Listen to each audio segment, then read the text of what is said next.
Por favor, abra sua Bíblia em Filipenses 3, verso número 7.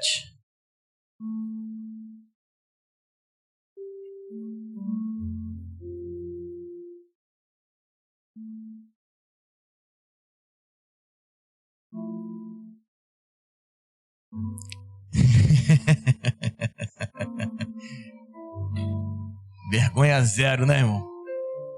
E quando eu era criança, era completamente envergonhado. As crianças agora já nascem sem vergonha já, irmão. As crianças nascem agora com duas qualidades. Eles nascem sem vergonha e com o celular na mão. É assustador. Samuel às vezes chega... Samuel, onde é que você aprendeu isso? Ele, no YouTube. Falei, meu Deus, como é que pode? Hoje, eu estou escrevendo essa palavra já há algum tempo e estava aguardando o momento para pregar ela. E aí, hoje foi um acaso de eu estar aqui hoje. E eu entendi de ministrar essa palavra hoje, que é uma palavra chamada Como Sair da Zona de Conforto. Como sair da zona de conforto. Vira para esse irmão que está ao seu lado e fala assim, você está em crise? Não, pergunta. Se ele riu, você já sabe que tem uma crise rondando essa cabeça. Fala assim, eu vou te fazer a pergunta de novo, mas não ri que eu vou saber que você está. Fala, você está em crise? Fala assim, a crise é excelente.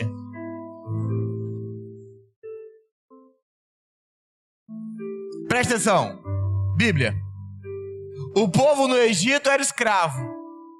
Quando eles saem da escravidão, há uma crise no Egito. Porque as pessoas começam a morrer, as plantações foram devoradas. E quando eles saem do Egito, esse povo que sai do Egito, os egípcios tacaram nele todo o ouro e prata e ele sai rico. Porque a crise é uma oportunidade para novas oportunidades. A crise é uma oportunidade que Deus te dá para a riqueza mudar de mãos. Ou seja, a pandemia foi péssimo. Mas teve gente que ficou mais rico na pandemia. A pandemia para uns acabou com a vida deles. Para outros, potencializou tudo que faziam. E é o texto eu ia falar dessa noite. Filipenses 3, verso número 7. Para você estar visitando a gente, a casa tem 4 aninhos e meio. Você mora aqui em Curicica, vem para cá. Se mora lá em Guaratiba, tem lá em Guaratiba. E se mora no Recreio, tem lá no Recreio também, em nome de Jesus. Filipenses 3, verso de número 7. Você que abriu, diga amém. Mas o que para mim era ganho, reputei por perda por Cristo. E na verdade tenho também por perda todas as coisas pela excelência do conhecimento de Cristo Jesus meu Senhor, pelo qual sofri a perda de todas as coisas e as considero como escória para que possa ganhar a Cristo. E eu seja achado nele, não tendo a minha justiça que vem da lei, mas a que vem da fé em Cristo, a saber, a justiça que vem de Deus pela fé. Para conhecê-lo e o poder da sua ressurreição e a comunicação de suas aflições, sendo feito conforme a sua morte, para ver se de alguma maneira eu possa chegar à ressurreição dentre os mortos.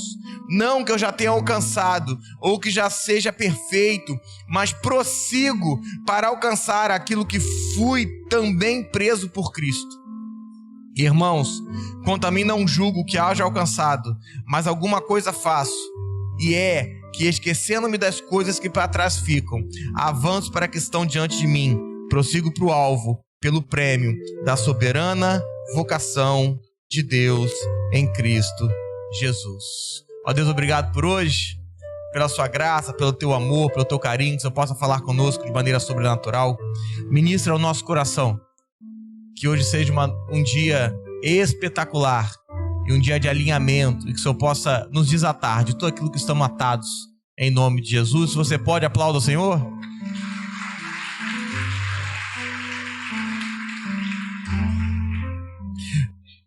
Quando nós nos convertemos, e entenda, a conversão não trata de sermos evangélicos, porque às vezes você acha que agora está em Cristo é entrar numa igreja evangélica. Isso nunca foi isso, porque às vezes parece que o Deus do Antigo Testamento, pessoas morreram, o Deus entrou numa igreja evangélica, aceitou Jesus e mudou. Parece que aquele Deus das guerras, ele vem numa igreja evangélica, bota a mão no seu coração e fala: eu confesso Jesus como Senhor e Salvador da minha vida. Não. E a gente trabalha dentro da igreja com hipóteses que elas não acontecem biblicamente. Porque nunca foi sobre ser evangélico, católico ou espírita, mas estar em Cristo.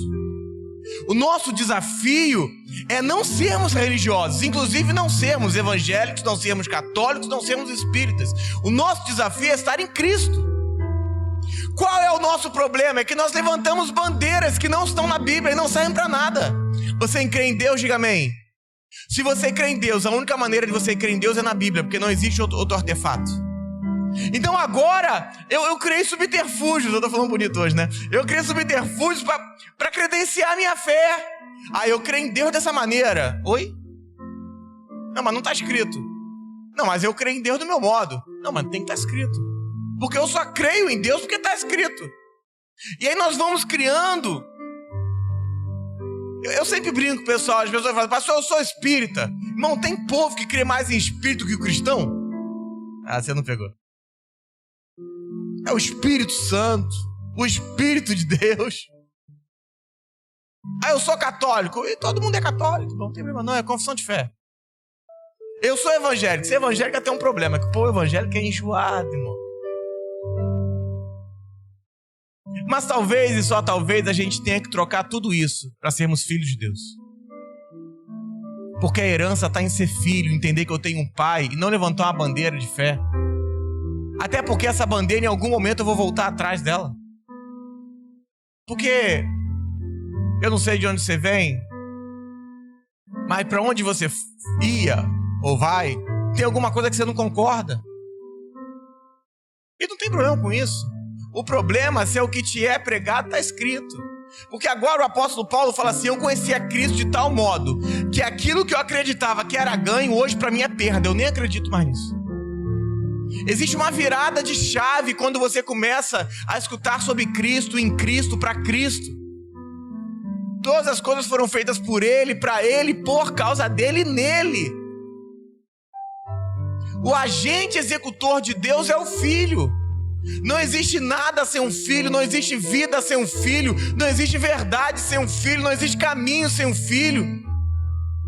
Tudo é a respeito de Cristo. Qual é o nosso problema? É que a gente criou um monte de coisa para estar no lugar do Filho.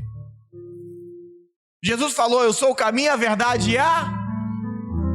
Não existe vida sem mim, não existe caminho sem mim, não existe verdade sem mim. Inclusive o contrário é verdade também. Sem mim, o que você vai encontrar é morte, mentira, engano e perdição. Porque eu sou o caminho, sem mim, você está perdido. Eu sou a verdade, sem mim o que você vive é engano e mentira. E eu sou a vida, sem mim você pode ter certeza que você está morto. E o apóstolo Paulo vai começar a ministrar e falar no 8: eu considero todas essas coisas como escória, como lixo, não serve para nada. Eu quando tinha 20 anos, hoje cheguei aos 40. Quando eu tinha 20 anos, e as pessoas são mais velhas aqui vão entender o que eu estou falando. Eu tinha 20 anos e eu dava valor para algumas coisas. Quando eu fiz 25 anos, eu dei valor para outras coisas. Mas agora, no auge dos meus 40 anos, tudo aquilo que eu dava valor, eu vi que não servia para nada. Eu queria fugir dos meus pais, hoje eu dou valor para a família. Você pegou? Porque você vai amadurecendo. Inclusive, eu já escutei dizer que o verdadeiro valor para um filho você só dá quando tem um neto. Não que você não tenha dado esse valor, mas você transcendeu tanto em maturidade que tudo que você não teve de tempo para dar para o seu filho, talvez você comece a dar para o seu neto. Eu vejo meu sogro, irmão. Samuel chega na casa, lá na casa dele. Tudo bom, filha? Samuel chega na casa dele, é uma loucura. Loucura. E tá brinquedo montado, tá comida montada. Eu falo assim: não dá macarrão com ovo. Ele fala: na sua casa, aqui é só macarrão. Daquela porta para dentro, mando eu. Mas ele tem que dormir cedo. Ele não quer dormir cedo. Aqui dorme a hora que ele quiser. Aí as pessoas brincam, né? Que o pai educa e o avô deseduca, né? Mas por quê? Talvez, e só talvez, ele perdeu tanto tempo com besteira, que agora ele quer viver cada momento, cada segundo, quer construir imagens, memórias, histórias. Mas por quê? Porque quando você se encontra com a maturidade, no nosso caso aqui hoje, quando nós nos encontramos com Cristo, a gente vai começando a deixar as coisas para lado. Quantas pessoas a gente, menino, parou de falar porque a gente... por bobeira. Bobeira. Então agora o apóstolo Paulo, no auge da sua maturidade, começa a falar que agora ele quer ser achado nele. E isso é uma diferença de pensamento surreal, porque o primeiro pensamento da igreja evangélica, quando eu confesso Jesus, ele vai entrar em Gálatas 12, verso 20, já não vivo eu, mas Cristo vive em mim. Fala, já não vivo eu, mas Cristo vive em mim. Aqui caem todas as histórias que nós escutamos. Deus não está em lugar nenhum, Deus está em nós. Cristo está em mim. O que eu precisei para isso? Crer em Jesus. Não precisei entrar numa igreja, não precisei em nada. Você crê em Jesus? Diga amém. Acabou, assunto encerrado. Assunto encerrado. Agora eu vou escutar coisas que vão me levar ao crescimento disso. Só que o apóstolo Paulo vai transcender, que ele vai falar assim, eu seja achado nele. Mas calma aí, isso é o oposto. Porque o que eu estou falando é que Jesus vive em mim. Mas agora o Paulo vai falar, eu caminhei tanto para um aperfeiçoamento, tanto para um nível de maturidade, que Jesus vai falar que agora eu que sou achado nele. Ah, você não pegou. Porque uma coisa é eu falar, eu não vivo, mas ele vive em mim. Outra coisa vai ser o Jesus falar para o Pai, falar, o João vive em mim, a Rebeca vive em mim, a Amanda vive em mim, a Michele vive em mim. Você pegou? Nós aqui na terra estamos falando, ó, Cristo vive em mim. Mas ele diante do Pai vai falar, eles estão morando em mim. Porque eu já não vivo para ele viver em mim. E ao continuar não vivendo, vou agora me encontrar nele, porque nele achei a vida. Mas passada essa semi-introdução, as palavras base desse texto, e eu praticamente não vou mexer nele, não vou sair daqui. As palavras base desse texto são: ouço, me estendo e prossigo. Vira para esse irmão que está ao seu lado e fala: ouço, me estendo e prossigo. Todo o êxito da sua vida tá aí. Ouvir, se estender, crescer e prosseguir. Porque tem muita gente que tá ouvindo, mas não consegue botar para fora o que ouviu e não consegue prosseguir diante do que ouviu. Essas palavras do texto são chaves de transformação para nossas vidas. Só que para cumprir tudo aquilo que Deus tem para minha vida, você tem um sonho de Deus na sua vida? Levanta a mão. Levanta a mão. Você que tem um sonho de Deus, um plano de Deus, um projeto de Deus, levanta a mão. Olha que lindo. A questão é, se eu tenho, como é que eu concluo isso? A primeira coisa para eu começar a viver isso é que eu vou ter que deixar o meu passado para trás. Talvez você chegou aqui hoje, você foi ferido no passado, você foi magoado, você foi entristecido, você criou um trauma e você fica revivendo isso de tempo em tempo. Marido e mulher é uma praga de vez em quando para isso, né, irmão? Porque o homem tem uma memória de funil. Ele passa pelas coisas, desceu, acabou. A mulher tem uma memória de cofre. Volta e meia ela digita uma senha, aí vai gritar assim: lembra tu do que você me falou? Aí dá a frase, em 2015. Irmão, parece aquele negocinho que você balança o saco, bota aqui e tira uma senha. Ela vem em 2013. Em 2013 você falou, não. E vai revirando a senha e vai pegando senha. Isso quando ela não taca tudo na mesa. Aí o homem fica assim, mas a gente já tinha conversado sobre isso. Não, mas estou só te recordando. Vira pra esse irmão tal saldo e fala assim, nenhuma mudança ocorre no passado. O seu passado não pode ser transformado e não pode ser modificado. Não pode. Você não tem como alterar o que passou. Você só tem como alterar o que você faz com o que passou. Tentar mudar o passado vai te paralisar e vai te matar. Presta atenção. Infelizmente, criminalmente, algumas mulheres foram abusadas. Infelizmente. Só que toda vez que ela acessa essa memória, ela é abusada novamente. Ah, você não entendeu. Toda vez que ela acessa essa memória, ela vai ser abusada novamente. Toda vez que você acessa uma mágoa do passado, você traz essa mágoa novamente. Então, ou seja, alguém te feriu uma vez, mas você está se ferindo centenas de vezes. Alguém te magoou uma vez, 2 vezes, 3 vezes se afasta, irmão. Mas você está se magoando toda vez que lembra. Cada vez que você se recorda de algo ruim, você está voltando ao passado para reviver a situação. E é por isso que te faz mal. A gente tem uma idade cronológica e uma idade mental.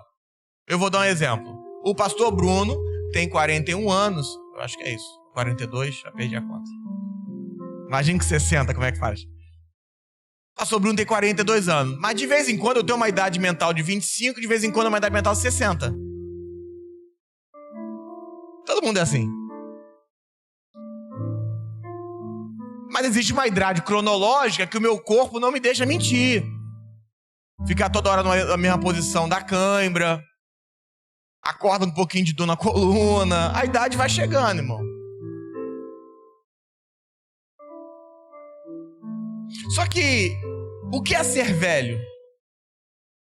Se for Jesus, chegou. O que é ser velho? Ser velho não é ter uma idade cronológica.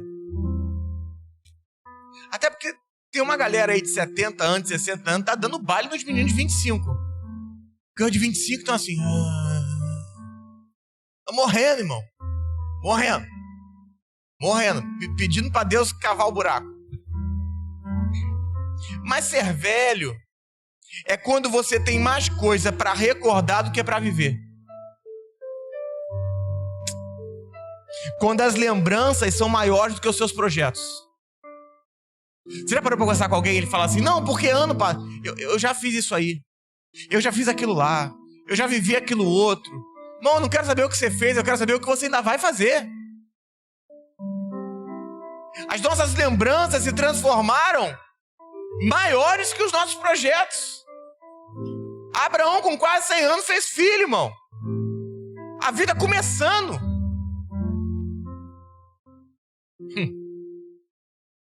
Você já viu?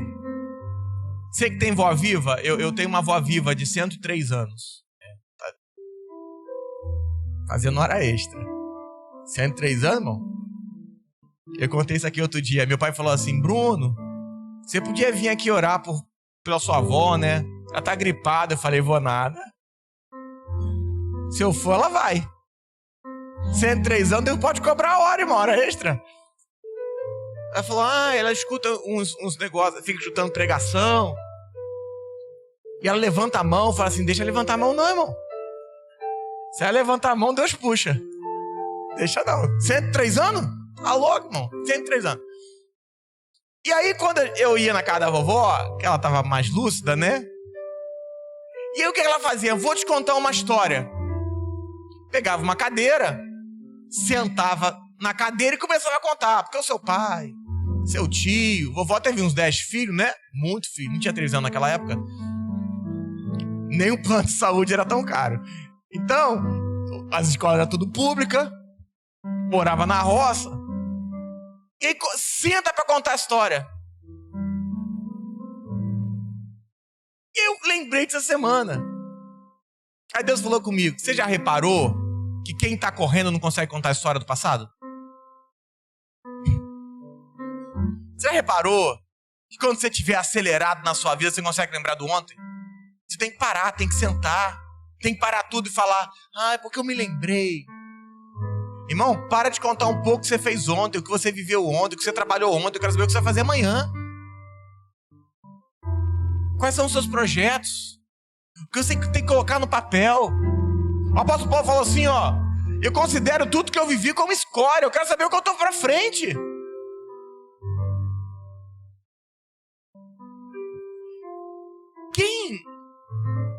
Quem é que faz comida aqui? Quem faz comida? Levanta a mão. Meu Deus, me convida. Eu gosto de arroz, feijão, bife, batata frita. Eu vou fazer o quê? Tô falando que eu gosto.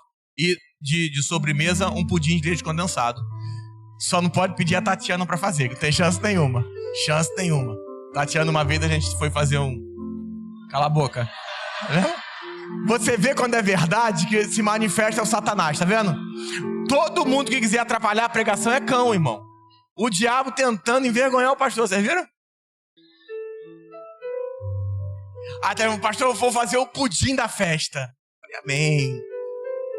Vem a Tatiana com o pudim. Ele já tava feio de cara. Mas ainda que feio, podia estar gostoso. E aí eu peguei um pedaço e os meninos foram pegar pedaço e falaram: não, eu quero pudim, porque ficaram com medo de não dar pra eles. O Wallace pega pedaço de pudim, Everton pega pedaço de pudim, Fred pega todo mundo com pudim na mão, todo mundo. Eu comi o primeiro pedaço, eu tinha acabado de jantar. Eu comi o primeiro pedaço, achei o quê? Falei: não, eu tô com gosto da comida, tá esquisito o pudim.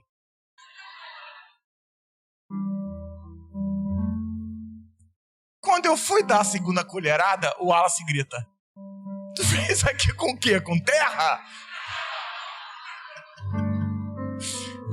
Aí o Fred cospe no prato, no copo. Eu falei: gente, que isso?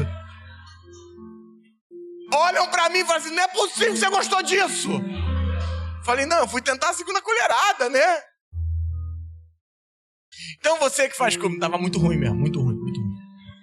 Depois disso, o que acontece? Nunca mais trouxe o doce pra igreja. Nunca mais. O quê? Traumatizou. A minha salada é boa. Tirou do chão, botou azeite e comeu, irmão. Tá de brincadeira com a minha cara? A minha salada é boa. Pastor, eu faço um ovo mexido. O meu queijo quente, ó. Não, da Tatiana, o bom é o Guaraná natural. Mas você compra no copinho, porque se tiver que misturar, dá ruim. Mas presta atenção. Talvez você fez a sua comida e botou na geladeira. Você já deve ter feito isso. E aí aconteceu um acaso. Só acontece na minha casa, na sua não acontece isso não. Você esqueceu aquela comida lá. 15 dias depois você vai mexer. Alguém já fez isso aqui? Levanta a mão. Que bom. Eu tava me sentindo um ET. Um potinho que ficou lá, aquele potinho. O potinho que ficou isolado. Potinho. Quando você abriu o potinho, tinha um bicho lá dentro. Ou seja, você tava entendendo como é que o Hulk se transforma em Hulk. Foi ficando verde. A pergunta que não quer calar: se você comer essa comida, vai te fazer bem ou fazer mal? E por que você acha que a comida de 2 anos atrás continua te fazendo bem e você remoendo essa história? Se a comida com 15 dias você está comendo e você pode ir para o hospital com infecção alimentar, o que você acha que você está vivendo? Revivendo o passado. Você está se matando. Você está se matando. Você está comendo uma comida que não é para o presente. A comida do ontem serviu para o ontem, não serve para o hoje. Você tem que se livrar disso. Você tem que se livrar disso. Eu li um livro ao longo da vida, eu não lembro o nome do livro, mas o nome do autor é Viktor Frankl. Viktor Frankl foi um sobrevivente dos campos de concentração de Hitler, um judeu. E, para você que conhece um pouquinho da história, esses campos foram doideira, criminosos. E, em alguns tempos, a temperatura abaixo de zero. 10 graus abaixo de zero, 15 graus abaixo de zero, e esses homens na rua, nos campos de concentração. Eram escravos, iam morrer. E ele e um grupo de pessoas sobreviveram. E aí ele escreve esse livro escrevendo como que ele sobreviveu. E aí ele falou que todo dia, 10 graus abaixo de zero, eles iam para dentro das cabanas ou dos negócios que eles dormiam. Eu não sei o que era, não lembro da história, porque é um livro que eu li faz tempo. E ele falou que eles sentavam todo mundo junto e eles contavam histórias do futuro. Quantos livros iam escrever, as empresas que iam abrir, o que eles iam viver, as viagens que iam fazer contando aquele testemunho. E ele diz que o motivo pelo qual ele sobreviveu foi porque eles estavam olhando para o futuro. Pegou? E aí no livro ele faz uma frase que eu anotei em um caderno, eu fui revirar ontem para copiar. E a frase diz assim: quando você pensa que todo mundo te deve algo, você vai morrer e paralisar. Mas quando você entender que você é que tem algo para entregar para o mundo, você vai transcender. Quando você entender que as pessoas estão te devendo algo, você vai morrer. Vai morrer, mano. Até porque o cara que te deve não vai te pagar. Não vai, mano. Eu gosto de Jesus porque Jesus é inteligente. Ele falou, não empresta, dá. Porque ele já sabe que existe caloteiro. Aqui na igreja eu falo, irmão, não empresta dinheiro pra ninguém não. Tiver que fazer alguma coisa, dá dinheiro pra alguém. Ah, você tá precisando. Ah, eu tenho aqui 100 reais. Não devolve não. Não quero saber. Porque senão você fica te devendo, irmão. Tá louco, irmão. Ah, maluco? Já chega a time me ligando todo dia. Você é o cara da Claro. E aí, aqueles 100 reais, como é que faz? Eu te vi comendo fora. Me pagar que é bom nada. Irmão, você emprestou, descansa. Acabou. Considera como perda. Faz igual o apóstolo Paulo. Porque senão, você vai ficar vivendo o passado. Tá me devendo algo, tá me devendo algo. Não, irmão. É você que tem algo para dar pro mundo. Você sabe qual lugar que mais ricos em ideia na face da terra? O cemitério. Porque o que tem gente que morreu lá com uma ideia que mudaria a sociedade é surreal. Surreal.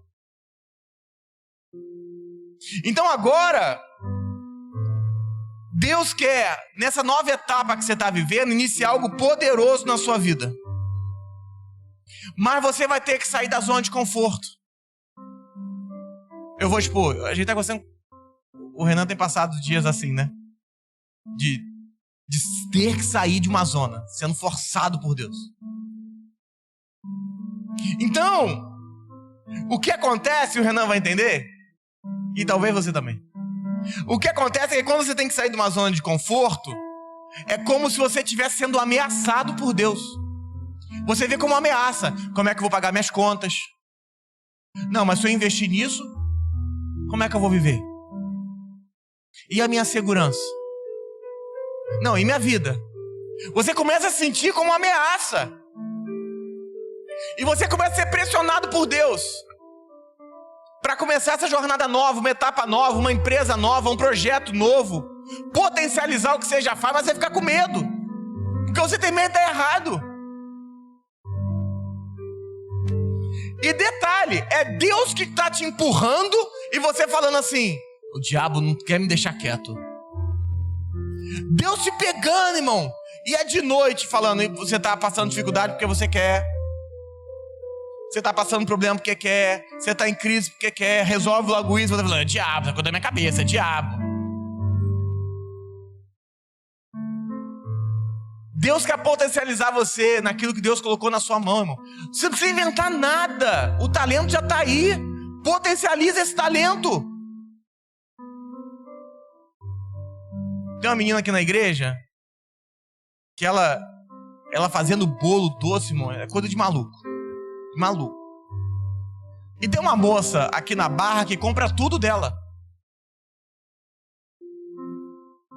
Ela ganha R$30, 35, teve o custo de 15. A moça vende por 100, 150. O que é isso? Uma mentalidade de escravo. Prefere ter a segurança dos 2.000 por mês do que potencializar e fazer 20, fazer 30, fazer 40, fazer 50. Porque lembra que ela que é produtora. Mas sabe qual é o problema? Você quer começar a Coca-Cola. Não quer começar a xaropinho da farmácia. Eu falei isso na escola ontem. Como é que nasceu a Coca-Cola? A Coca-Cola nasce de xaropinho de farmácia. Um cara milionário passou e viu uma fila de gente. Sabe aquele Guaraná natural que te oferece lá na Mate Leão? É tipo assim, pegava um copinho e saía bebendo um copinho, Coca-Cola. Não tinha garrafa naquela época, não tinha nada. Copinho, bebia. Vendendo a 5 cents. 5 centavos, 10 centavos. De dólar. O milionário parou o carro. Olhou, falou, o que é isso aqui? Aí o cara falou, é um xarope que a gente vende aqui na farmácia, o pessoal gosta muito. Eu quero comprar a fórmula. Aí o cara, não, que é isso, $1 milhão. O cara, agora. Ele estava sentado em algo que mudaria o mundo. Sentado. É claro que para quem ganhava 5 centavos, $1 milhão, tô voando. Deve ter se matado, né? Deve ter se matado. Por quê? Sentado. Irmão, você pode criticar o cara, mas esse é você. Sentado naquilo que Deus está te entregando e com medo de produzir. Sabe o que vai acontecer? Se alguém pegar o que você faz, vai produzir no seu lugar, te fazer de escravo. Na sua ideia, no seu talento. O problema é que você... Como é que eu falo? O problema é que você cresceu com os nossos pais. Eu sei que tem pais aqui, mas fica chateado comigo não. Os nossos pais nos criaram para um mundo que já não existe mais. Nós fomos criados por uma sociedade que ela não existe mais. Não existe mais o casamento como eles falavam. Os empregos não são mais como eles falavam. As comidas não são como eles falavam. A educação não é como eles falavam. A saúde não é como eles falavam. O transporte não é como eles falavam. O acesso à informação não é como eles viviam. Esse mundo não existe mais. Não existe. Eu brinquei com o pessoal ontem aqui, na aula. A gente fala por semana pra gente presente para 400, 500 pessoas presentes nas igrejas. Na internet a gente fala para 40 mil pessoas por mês. 41 mil visualizações esse mês. Mas não acabou. Ou seja, esse mundo está mudando. Então você vai ter que despertar algo em você que você não viu ainda. O problema é que você foi programado para ser assalariado. E aí você vende o seu salário pela segurança dos R$2.000 por mês. 2.500, 3, 4.000, você tá rico, feliz da vida. Mas lembra que você ganha 4, mas o cara em cima do seu talento ganha 25. Você produz 50, mas ganha 5. E se falar pra ele, virar pra ele e falar assim, pô, tô apertado, ele vai falar assim, não, esse mesmo não tem dinheiro. Não tem como, irmão. Aí vai passar por uma crise. Ué, mas eu sozinho produzi 60? Que crise é essa? É a crise de quem tá gastando um dinheiro que você deveria estar desfrutando. Mas te ensinaram que a segurança dos 2.000 é feliz pra sua vida. Te ensinaram que contribuir pro INSS, todo mês ganhar 1.300, você vai ter uma segurança. Que segurança você tem? Pega esse mesmo dinheiro e coloca em previdência privada, você vai ganhar 8 vezes mais. Mas é uma conversa, não tá preparado para isso não. Entenda, a gente tem que sair dessa zona de conforto. E Deus já te empurrou. Irmão, você não veio pra cá pra outra coisa, não. Deus te empurrar. Deus tá te empurrando hoje, se prepara. E 5 coisas acontecem para quem está vivendo na zona de conforto. Primeira coisa, você perde o entusiasmo de trabalhar, de fazer coisas novas, de progredir na vida. 2, você perde a criatividade. 3, você está satisfeito com pouco. 4, você vive uma sensação de fracasso. Ah, isso não é para mim. Eu não tenho instrução para isso. Eu não estudei para isso. Você sabia que até o 2015, entre os 20 bilionários brasileiros, todos, ou 80% deles, vieram de família pobre? Qual é a sua desculpa? Eu não tô falando de milionário, não. Eu tô falando de bilionário. Todos. Qual é a sua desculpa? Você tem algum talento? Diga amém. Tá esperando o quê, gente? Não é pra mudar a minha vida, não. É pra mudar a sua vida. É pra mudar a sua história. O pessoal da Michelle achou que eles viram uma apresentação hoje, tadinho. Você veio pra cá pra Deus mudar a sua história. Te tirar dessa zona de conforto. Para de reclamar do mundo e começa a reclamar de si mesmo. O problema é que eu consigo acordar às 5 horas da manhã para trabalhar para os outros, mas não consigo acordar às 5 horas da manhã para desenvolver o que Deus tem para minha vida. O problema é que eu consigo enfrentar 2 horas de BRT para ganhar R$1.300, mas não consigo enfrentar 2 horas de BRT para mudar a minha própria vida. Ah, pastor, eu não tenho acesso a nada. Pare, irmão, que vai para a internet, você tem acesso a tudo. Tem de curso de graça pra você fazer, você tá de brincadeira. Digita lá o que você quer no YouTube, digita. Como fazer, não sei como. Acabou, irmão, você vai achar. Acabou. De graça. Vai ter até gente que ensina sem saber fazer. Porque o YouTube tá cheio disso, né? Pedro agora em Jope tem uma visão. Desce um lençol para Pedro com animais imundos.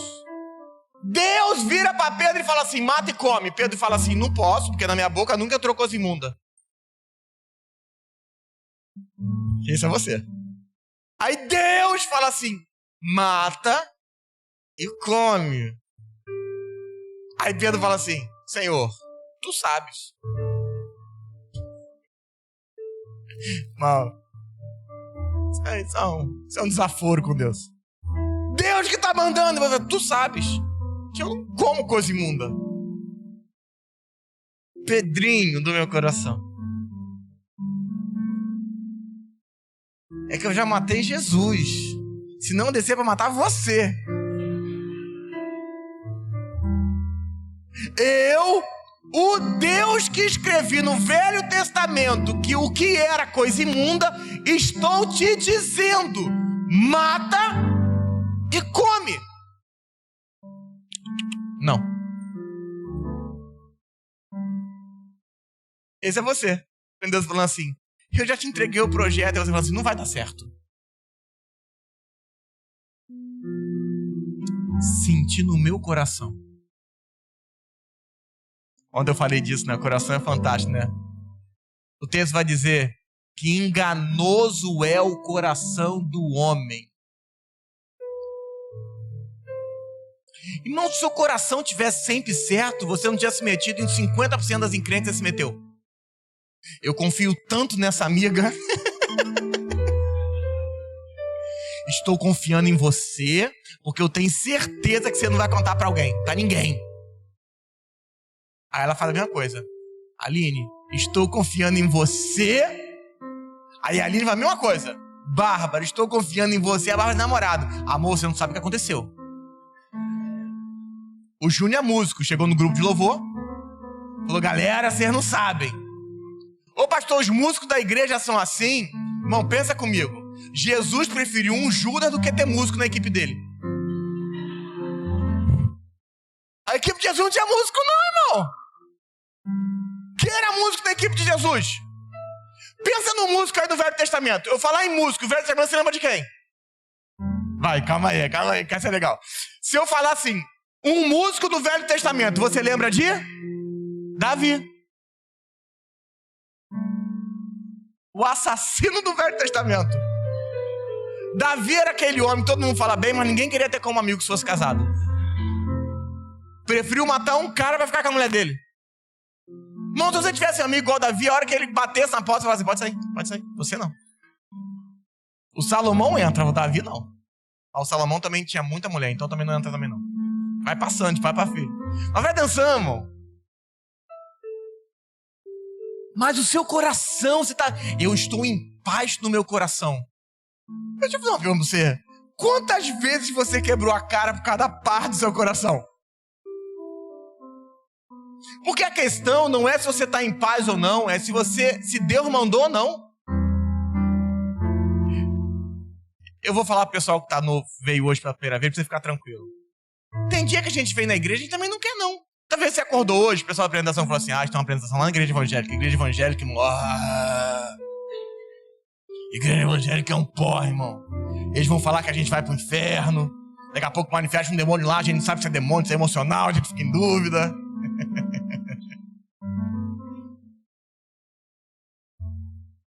Mas você veio, até sem vontade. Vou por consideração. Então entenda, a questão não é se meu coração está em paz. A questão é se Deus mandou ou não. Porque entendam, a garantia que você tem que vai dar certo, é Deus deu. Seu casamento é de Deus, diga amém. Vai dar certo.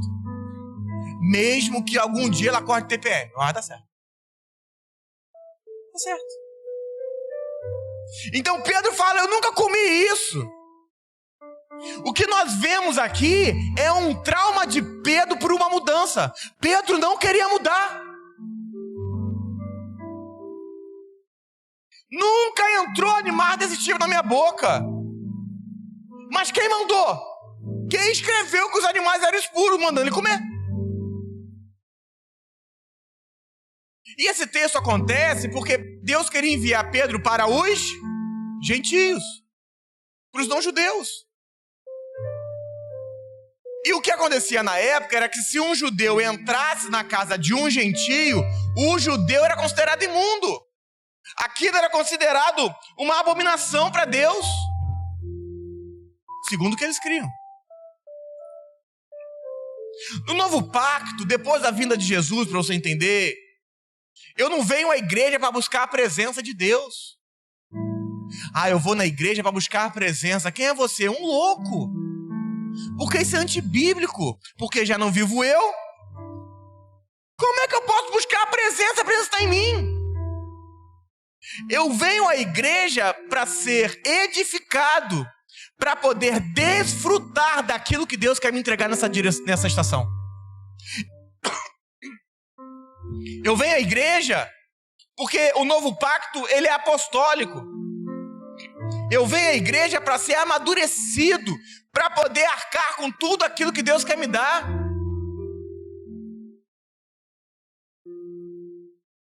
Pedro não entendeu a missão. Entenda, nunca diga nunca para Deus, porque você não sabe o que Ele quer.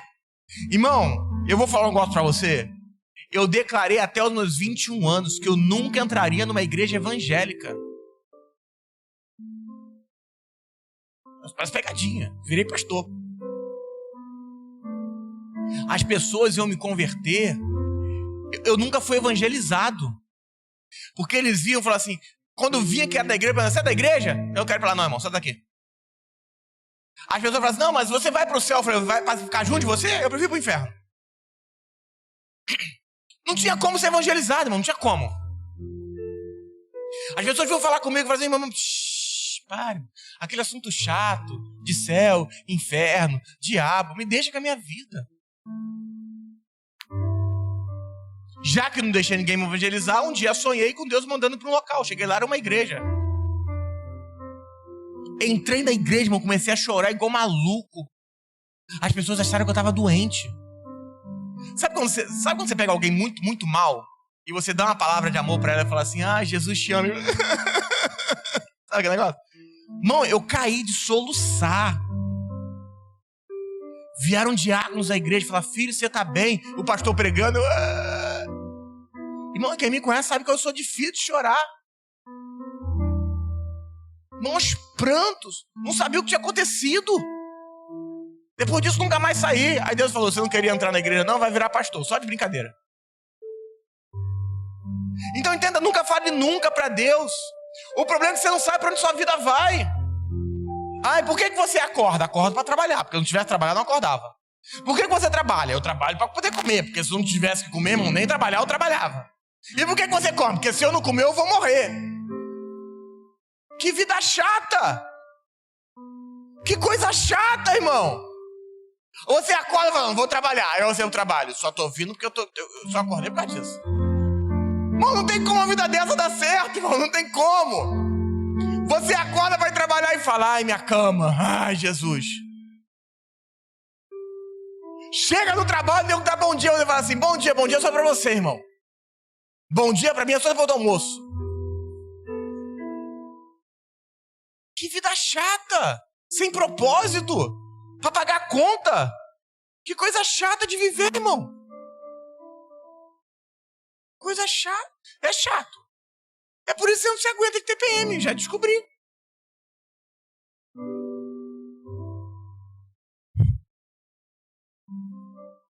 Deus tem algo poderoso para a sua vida. Mas para você viver o que Deus quer, você vai ter que entender que a segurança é um mito. Não existe segurança. Pastor, o que é isso, pastor? Só existe segurança em Cristo. Fora de Cristo não há segurança. Você quer ver só? Eu vou falar do Pedro. Jesus, Pedro, João e Tiago no barquinho para pegar a música.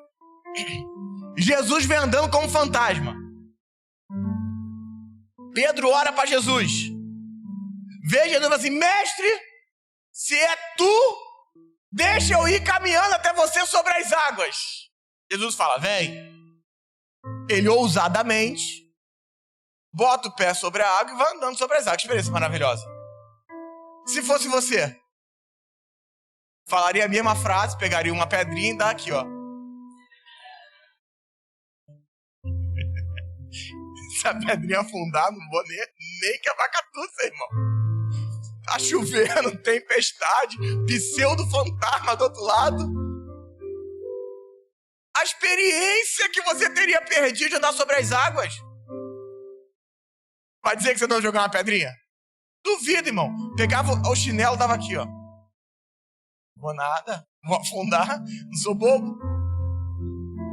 Segurança. Não há garantia de segurança na sua vida. Você quer segurança? Tudo bem. Hebreus 11, verso 1. A fé é o firme fundamento das coisas que se esperam e daquilo que não se vê. Essa é a segurança, irmão. É a segurança que você tem. Toda vez que você quiser, não existe segurança. Tem gente que é escravo desse mito. A vida foi feita para você correr riscos. O tamanho do seu risco determinará o tamanho do seu sucesso. O Espírito Santo vai te conduzir. Pastor, que é isso? Irmão, presta atenção. Casamento é um risco. Ainda mais você casar com uma mulher doida.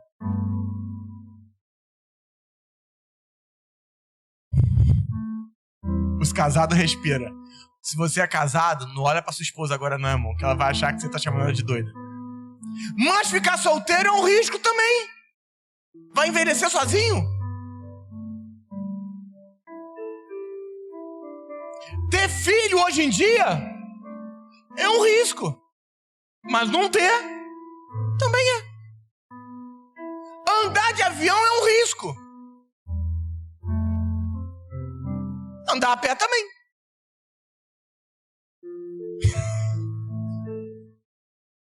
Pense em algo, irmão. Eu vou te falar que é um risco. Comer fora é um risco. Comer em casa também. Você vai aguentar ficar com a sua esposa há 8 anos dentro de casa sem dar uma saidinha? Não vai. Tá arriscando seu casamento. Já ela bota veneno nesse arroz.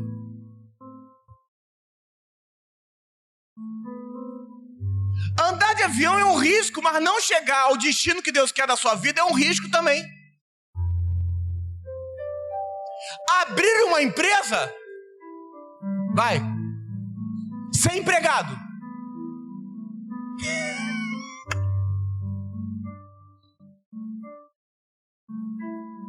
Viver os seus sonhos e viver o sonho dos outros na empresa que você trabalha é um risco também. Qual é a garantia que o seu patrão acorda amanhã e te manda embora? Depois de 10 anos de empresa, falando, não preciso mais do seu serviço. É um risco. Então entenda, você não tem... O problema é que você achou que essas outras coisas não são arriscadas. Se apaixonar é um risco. Mas não querer ninguém é um risco também. Vir para a igreja é um risco. Ficar em casa assistindo a Globo é um risco também. Porque você foi programado para correr riscos. Ó, qual é o lugar que o avião não tem riscos? No solo. Mas ele foi criado para ficar no solo? Ah, você deu. Qual é o lugar que um avião está 100% seguro? Mas ele foi criado para estar no solo? Nem você. Qual é o lugar que você tem de não correr riscos?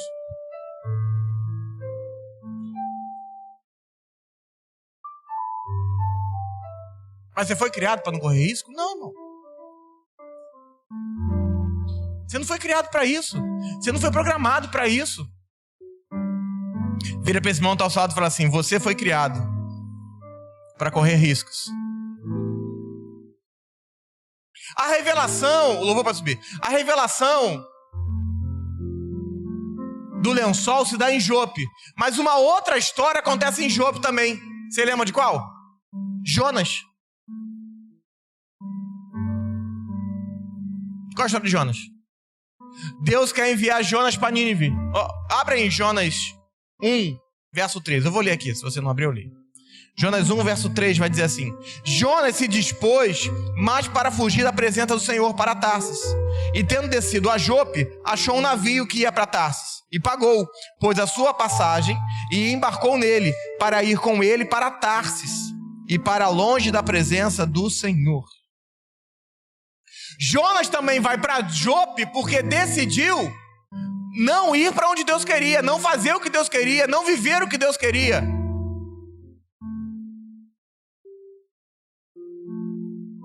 Jonas também não queria mudança, não queria ser exponencializado. Vira para esse irmão que está ao seu lado e fala assim: talvez, e só talvez, hoje você esteja no seu Jope. E o seu dia de mudança é hoje. Talvez você esteja no seu Jope. Hoje é dia de encarar essa dimensão que eu vou chamar de Jope. E eu creio que algo surreal, sem precedentes, começa no dia de hoje. Porque o que Deus vai fazer a partir de hoje vai exponencializar a sua vida. Você vai crescer. Perde o medo de crescer, irmão. Perde o medo de crescer. E se der errado, a gente faz de novo. E se der errado, a gente faz de novo. Quantas vezes? Até dar certo.